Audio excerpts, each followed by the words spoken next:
الحمدللہ وکفا ذی الماجد والاولا والصلاة والسلام علی سید الانبیاء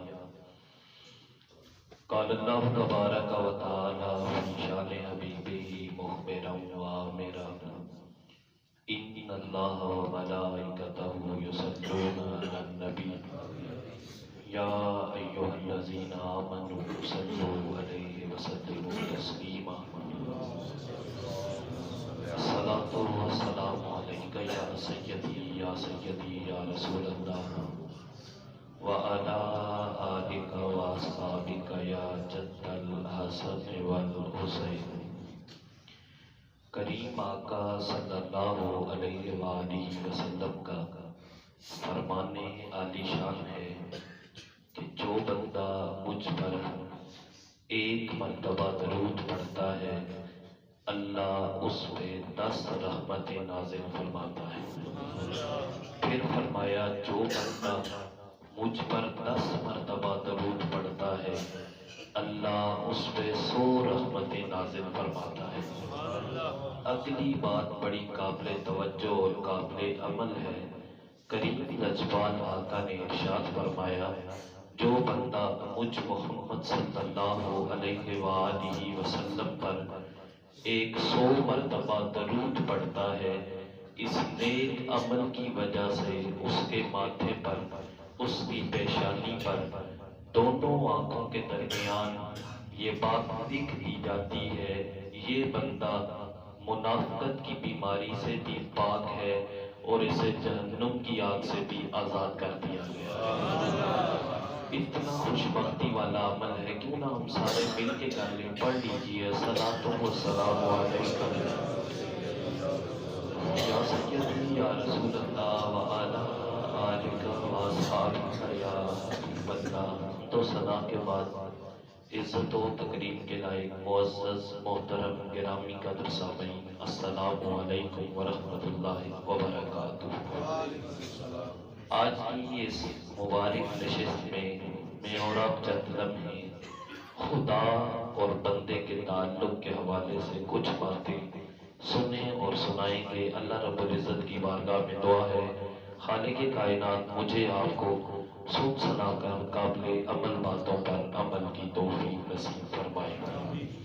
گرامی قدر سامعین، کائنات میں انسان کو جتنے رشتے عطا کیے گئے، جتنے تعلقات دیے گئے، جتنی وابستگیاں دی گئی، ان سب میں سب سے زیادہ اعلیٰ، خوبصورت، بہترین اور مضبوط رشتہ جو عطا کیا گیا وہ خالق اور مخلوق کا رشتہ ہے، وہ عبد اور معبود کا رشتہ ہے، وہ بندے کا اپنے خدا کے ساتھ تعلق ہے۔ یہ سب سے زیادہ بہترین رشتہ انسان کو بہترین تعلق عطا کیا گیا، لیکن افسوس کہ وقت گزرنے کے ساتھ ساتھ یہ تعلق کمزور ہوتا چلا گیا، یہ تعلق آہستہ آہستہ ختم ہوتا چلا گیا۔ اور اس کی وجہ کیا بنی؟ وجہ یہ بنی کہ اسباب دنیا پہ یقین زیادہ ہو گیا۔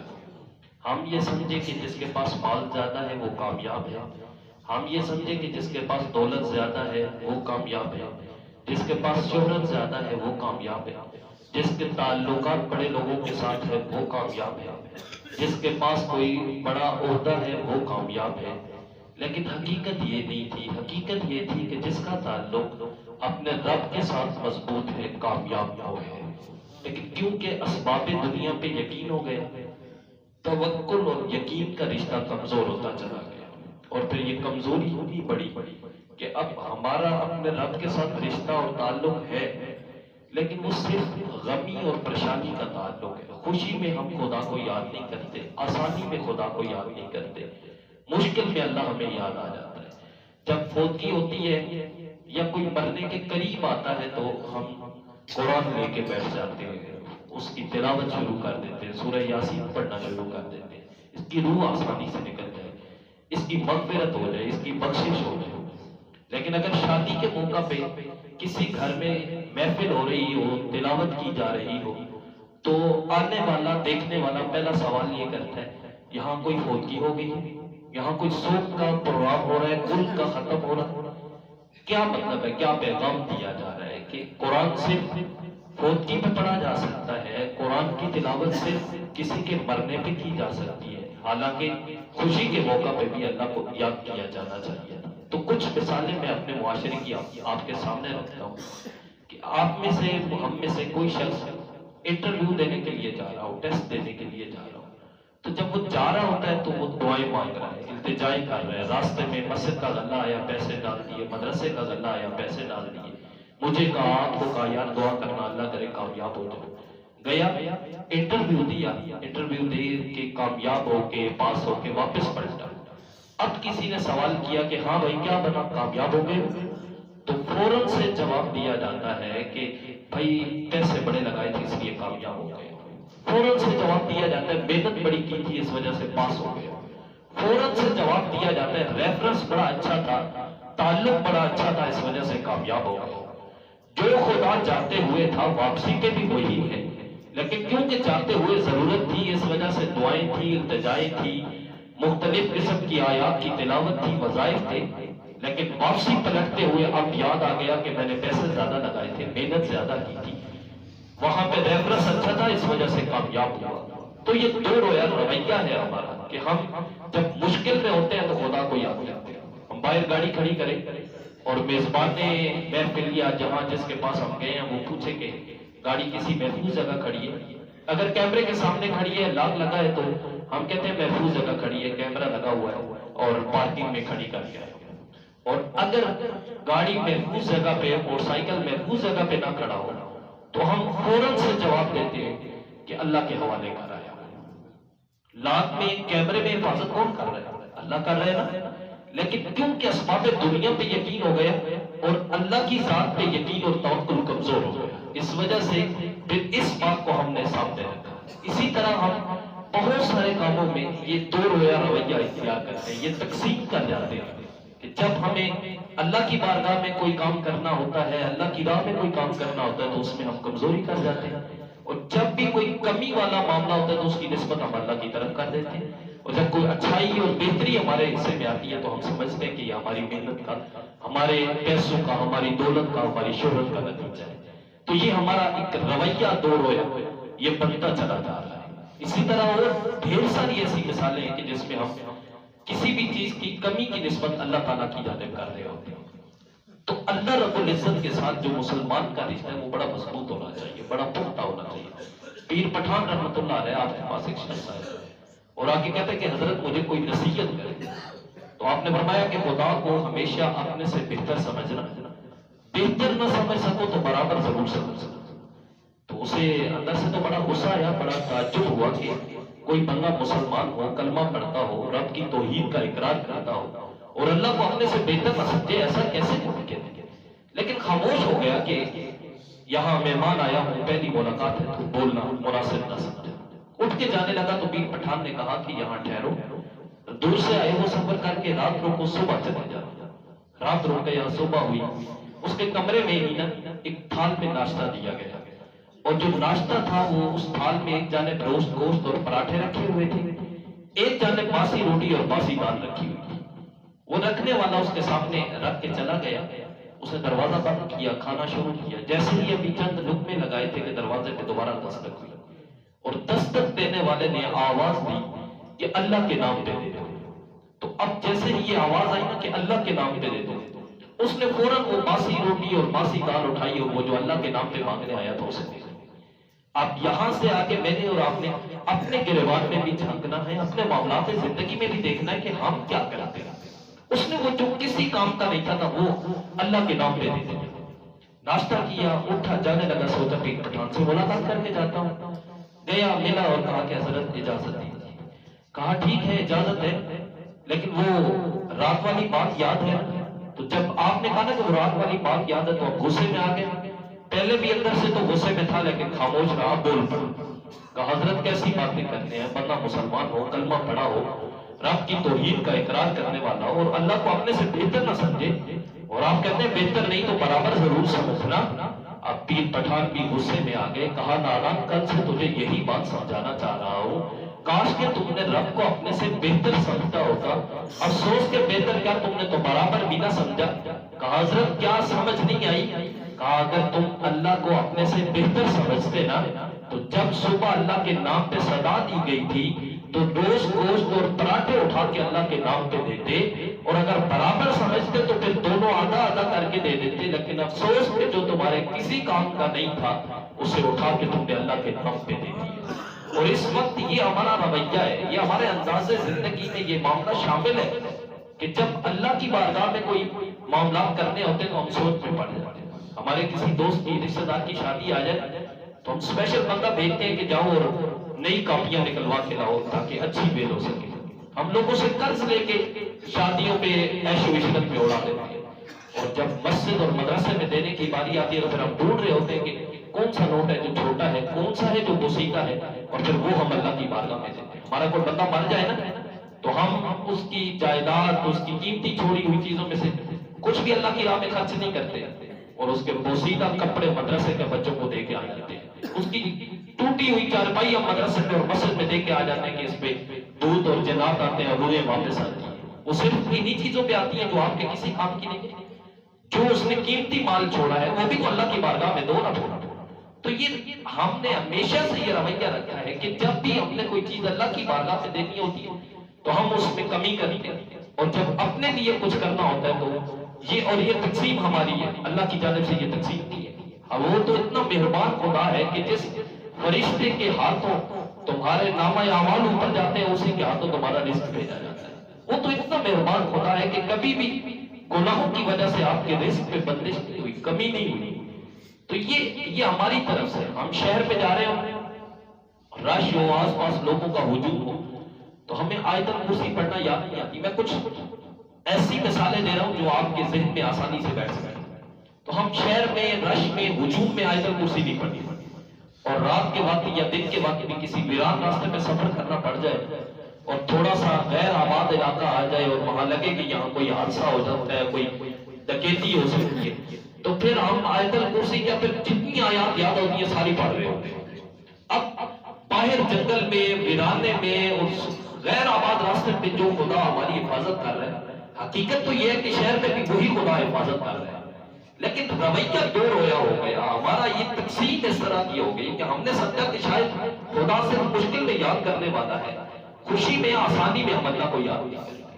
اور یاد رکھیے گا، اگر انسان کا تعلق اپنے رب کے ساتھ مضبوط ہو جائے، اپنے خدا کے ساتھ مضبوط ہو جائے، پھر دنیا کی کسی چیز کی کمی نہیں رہتی ہے۔ اس ذات میں یقین اور توکل پختہ ہو جائے پھر دنیا کے کسی دروازے پہ دستک دینے کی ضرورت نہیں پڑتی۔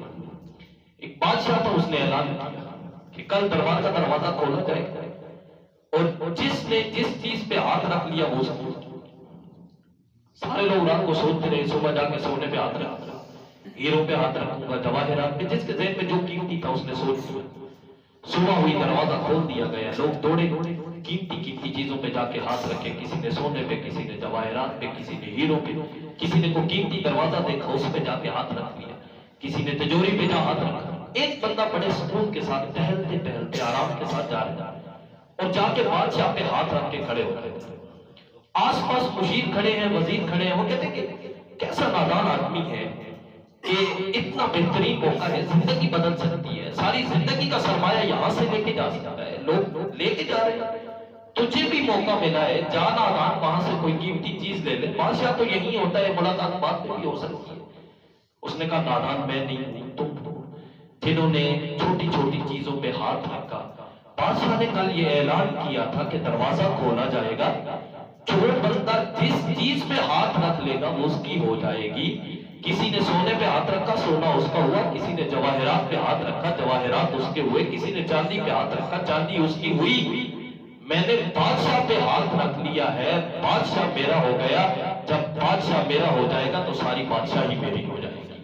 حقیقت بھی یہی ہے کہ اگر آپ خدا کے ہو جاتے ہیں اور خدا آپ کا ہو جاتا ہے پھر خدائی آپ کی ہو جائے گی۔ جب آپ کا تعلق رازق کے ساتھ مضبوط ہو جائے گا نا، پھر رزق کے لیے آپ کو ادھر ادھر دوڑنے کی ضرورت نہیں پڑے گی۔ پھر اللہ ایسے ایسے اسباب پیدا کرے گا، ایسے ایسے دروازے کھولے گا، آپ کے گمان میں بھی نہیں ہوگا۔ اور جن لوگوں کا رشتہ اور تعلق اپنے رب کے ساتھ مضبوط ہوتا ہے نا، پھر وہ جب ہاتھ اٹھاتے ہیں نا، جب ان کی آنکھوں سے آنسو نکلتے ہیں، جب ان کی زبان سے کوئی دعا اور التجا نکلتی ہے، وہ رب پھر دیر نہیں کرتا، وہ پوری کر دیتا ہے۔ ڈاکٹر عمر ایک بہت بڑا نام ہے، یہ ہڈیوں کے ڈاکٹر تھے اور سعودی عرب میں ان کا بہت نام تھا، لوگ ان کے پاس بڑے بڑے جاتے اور مشکل سے ان کا ٹائم ملتا ہے۔ وہ اپنی بیتی اپنی کہانی لکھتے ہیں اور اس میں انہوں نے ایک بات لکھی جس میں انہوں نے کہا کہ اس کہانی کی وجہ سے، اس بات کی وجہ سے میری زندگی بدل گئی۔ توجہ سے سنیے گا وہ بات۔ ڈاکٹر عمر کہتے ہیں کہ میں کیونکہ بہت بڑے لیول پہ تھا، میرے ساتھ کا کوئی ڈاکٹر پورے علاقے میں نہیں تھا اور میرے تک صرف امیر لوگ پہنچ سکتے تھے، غریب کی اپروچ نہیں تھی۔ اس وجہ سے کئی مہینے پہلے ٹائم لینا پڑتا تھا، بڑا متکبر تھا، بڑا غرور تھا مجھ میں۔ ایک دن ایسے ہوا کہ مجھے پیغام آیا کہ سعودی عرب کے کسی بڑے شہر میں یا دارالخلافہ میں ایک بہت بڑی کانفرنس ہو رہی ہے جس میں پوری دنیا کے ہڈیوں کے ڈاکٹر اکٹھے ہو رہے ہیں اور اس کی صدارت ڈاکٹر عمر کرے گا۔ کہتا میں پہلے بھی بڑا متکبر تھا، بڑا غرور تھا مجھ میں، لیکن اب تو غرور اور تکبر کا لیول اور بڑھ گیا کہ پوری دنیا کے ڈاکٹر میرے سامنے بیٹھیں گے، میں ان سے گفتگو کروں گا، میں ان کی صدارت کروں گا۔ یہ بات میرے ذہن میں بیٹھ گئی، میں نے ایک بڑا شیشہ گھر میں لگوایا، تیاری کرنا شروع کر دی، روزانہ اس کے سامنے بیٹھ کے اپنی گفتگو کی لوگ پلک سنوارتا، اتار چڑھاؤ دیکھتا، ایک بہترین مقالہ، ایک بہترین گفتگو تیار کیا۔ آخر وہ دن آ گئے جس دن میں نے وہاں جانا تھا اور گفتگو کرنی۔ گھر سے نکلا، ایئرپورٹ پہنچا۔ ایئرپورٹ پہنچا تو اب میں انتظار کر رہا ہوں اپنی فلائٹ کا کہ اچانک اعلان ہوا کہ باہر موسم خراب ہو گیا اور بارش شدت کی شروع ہو گئی ہے، طوفان اور آندھی چل پڑا ہے۔ تمام مسافروں سے گزارش ہے کہ آج فلائٹ کینسل کر دی گئی ہے، کل تشریف لائیں، کل دوبارہ آپ کی فلائٹ جو ہے وہ اس کا آغاز اور پرواز کی جائے گی۔ کہتا یہ بات سننے کی دیر تھی، میرے پاؤں تلے زمین نکل گئی۔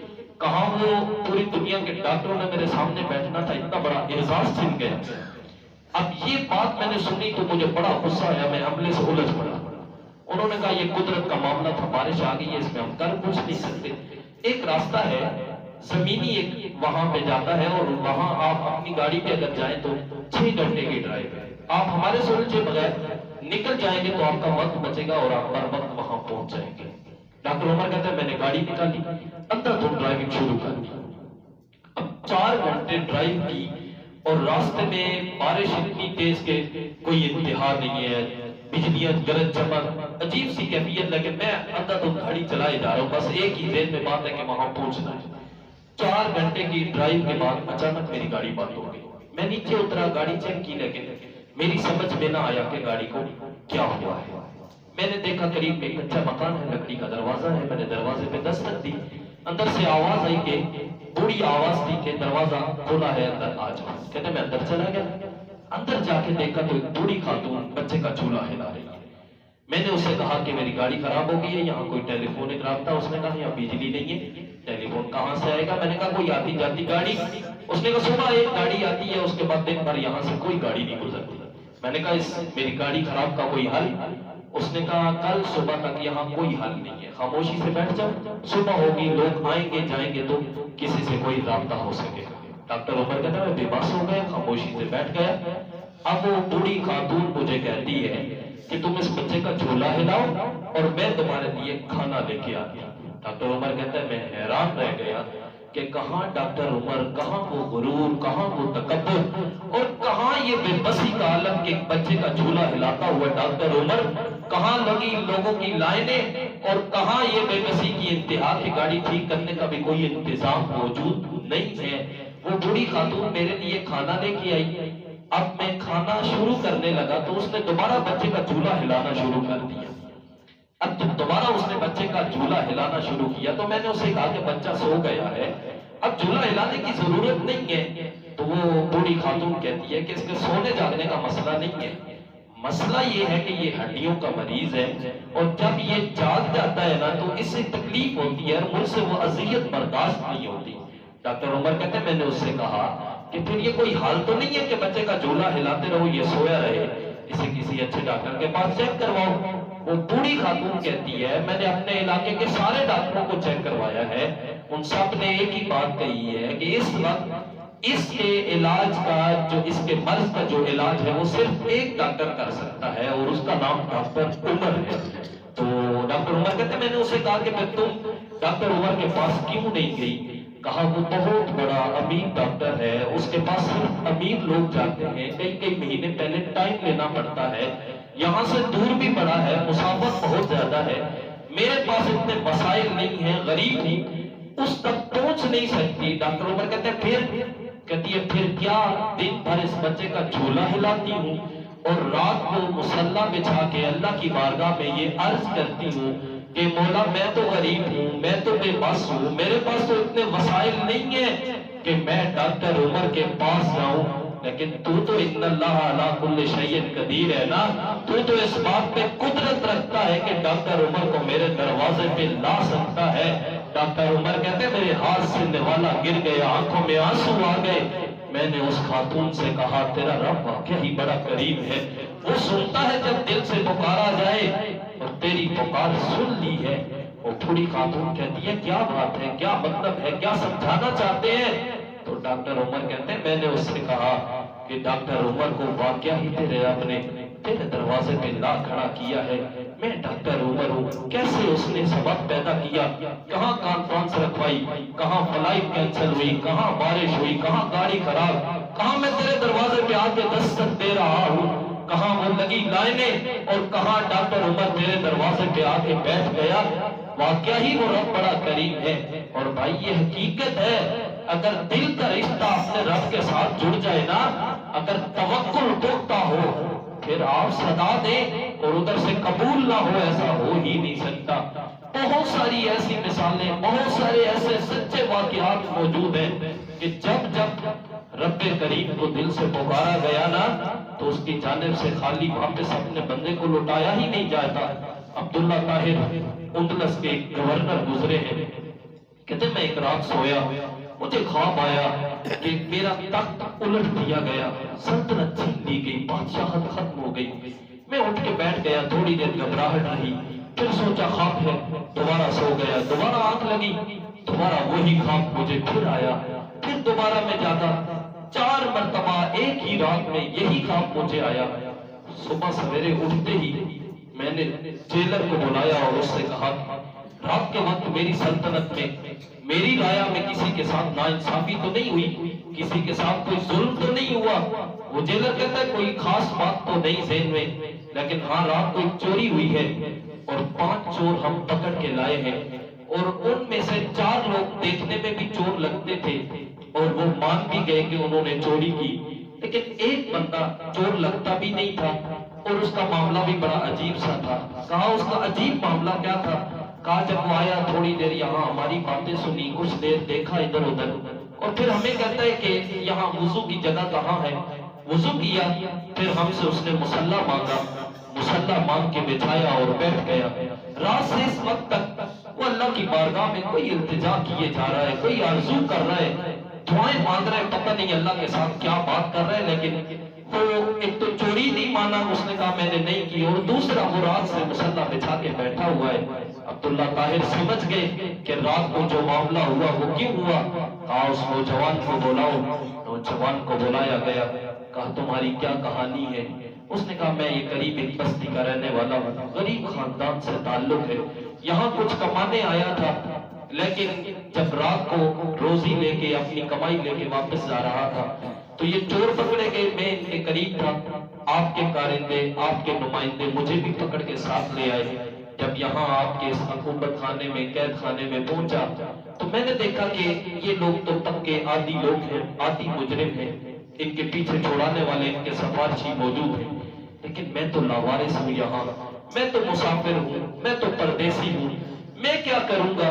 پھر مجھے خیال آیا اگر ان کے سفارشی موجود ہیں، اگر انہیں چھوڑانے والے ہیں، تو پھر ایک ذات ایسی ہے جس کے ساتھ میرا تعلق بھی ہے، کیوں نہ اس کی بارگاہ میں اپنی عرض، اپنی عرضی، اپنی التجا رکھوں۔ کہتے بس پھر میں نے مصلی بچھایا اور رب کی بارگاہ میں یہ عرض کی کہ مولا انہیں چھوڑانے والے ان کے سفارشی موجود ہیں، میرا تیرے بغیر کوئی سہارا نہیں ہے، کوئی راستہ نکال، کوئی سبیل نکال، مجھے یہاں سے باعزت رہائی کے لیے کوئی اہتمام کر دے. کہتے بس یہ دعا مانگی اللہ کی بارگاہ میں اور تو کچھ نہیں کیا. عبداللہ طاہر سمجھ گئے, کہا کہ تم یہاں آئے ہو, مہمان تھے ہمارے علاقے میں, میرے لوگوں سے غلطی ہوئی ہے, میں 3 باتیں تمہارے سامنے رکھتا ہوں, اگر وہ مان لو تو تمہاری مہربانی ہوگی. وہ نوجوان کہتا ہے آپ بتائیں, اگر ماننے والی ہوئی تو مان لوں گا, اگر نہ ماننے والی ہوئی تو معذرت کر لوں گا. عبداللہ طاہر کہتے ہیں میں نے پہلی بات اس کے سامنے رکھی کہ تم یہاں آئے, میرے لوگوں نے ناانصافی کی, میں معافی مانگتا ہوں, مجھے اللہ کی رضا کے لیے, میرے لوگوں کو اللہ کی رضا کے لیے معاف کر دو.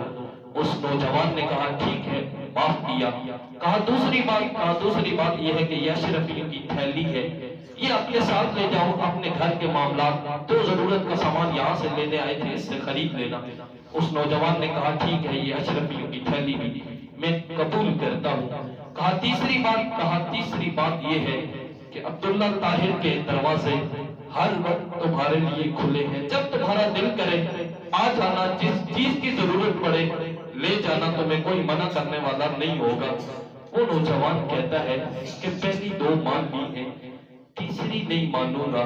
عبداللہ طاہر کہتے ہیں اتنی بڑی آفر ہے, وقت کا گورنر کہہ رہا ہے کہ یہاں سے جو لے کے جانا چاہو لے کے جا سکتے ہو, اور تم آفر ٹھکرا رہے ہو. سنیے اس نوجوان کی بات, دل کے کانوں سے سنیے گا. وہ نوجوان کہتا ہے عبداللہ طاہر, جس نے میرے چند آنسوؤں کی وجہ سے وقت کے گورنر کا تخت 4 مرتبہ الٹ دیا ہے, میں اس کی دہلیز چھوڑ کے تیرے دروازے پہ کیسے آ جاؤں, اس کی چوکھٹ چھوڑ کے تیرے دروازے پہ کیسے دستک دوں. میں اس کے دروازے کو نہیں چھوڑ سکتا, اس کی چوکھٹ کو نہیں چھوڑ سکتا. وہ رب بڑا کریم ہے یار, وہ بڑا مہربان ہے, وہ بندے کی سنتا ہے, لیکن ہم سنانے کے لیے تیار نہیں ہے. ہم آرزو کرتے ہیں تو اپنے علاقے کے بڑوں سے, اپنے علاقے کے ملک اور چودھری سے, یا کبھی خلوص نیت کے ساتھ, خلوص دل کے ساتھ, سچے دل کے ساتھ اللہ کی بارگاہ میں آ کے سر جھکاؤ, اس سے مانگو, اور پھر دیکھو وہ کیسے عطا کرتا ہے. یقین جانیے اگر یہ خدا اور بندے کا تعلق مضبوط ہو جائے نا, تو پھر دنیا کی ہر بھلائی انسان کا مقدر ہو جاتی ہے. ہم ساری زندگی رزق کی تلاش میں گزار دیتے ہیں, رازق کی تلاش میں نہیں نکلتے. میں آپ کے سامنے ایک مثال رکھتا ہوں اور گفتگو کو سمیٹ لیتا ہوں. آپ نے دیکھا ہوگا کہ ڈاکٹر جن میں بہت زیادہ سیلریاں ہوتی ہیں, وافر مقدار میں بونس بھی ملتے ہیں, ان شعبوں کے لوگ, انجینئر بھی احتجاج کر رہے ہیں, ڈاکٹر بھی, مختلف قسم کے سکول کے اساتذہ بھی, کہ ہماری سیلریاں بڑھائی جائیں. یہاں تک کہ بینک کے عملے بھی, جن کی بہت زیادہ سیلری اور تنخواہیں ہوتی ہیں, وہ بھی احتجاج کرتے ہیں. آج تک آپ نے کہیں نہیں دیکھا ہوگا کہ کسی جگہ طلباء نے مدارس کے لوگوں نے روڈ بلاک کیا ہو اور اس میں مطالبہ یہ رکھا ہو کہ ہماری سیلری کم ہے, ہماری تنخواہ کم ہے, ہمارا نظام نہیں چل رہا, لہذا تنخواہیں بڑھائیں گے تو ہم روڈ کھولیں گے. کیوں, کس وجہ سے؟ اس وجہ سے کہ باقی سارے شعبوں کے لوگ صبح سے شام تک رزق کی تلاش میں نکلتے ہیں. مدارس میں بیٹھنے والے, مصلی امامت پہ بیٹھنے والے, منبر رسول پہ بیٹھنے والے صبح سے شام تک رازق کی تلاش میں نکلتے ہیں. اس وجہ سے انہیں رزق کے لیے دروازے کھلے نہیں ملتے, ہمیشہ آسر کی جانب سے ان کے لیے رزق کے دروازے کھلے ہوتے ہیں. تو جس کا رشتہ اپنے رب کے ساتھ, اپنے خالق کے ساتھ, اپنے مالک کے ساتھ, اپنے رازق کے ساتھ مضبوط ہو جاتا ہے نا, مستحکم ہو جاتا ہے, اسے پھر دنیا والوں کے دروازے پہ جانے کی ضرورت نہیں پڑتی. اس وجہ سے اس دن کا تعلق اپنے رب کے ساتھ جوڑیے, روح کا رشتہ اپنے رب کے ساتھ جوڑیے. دنیا آخرت کی بھلائیاں آپ کا مقدر بن جائیں گی. دنیا کی آخرت کی ساری کامیابیاں اللہ آپ کو عطا فرما دے گا.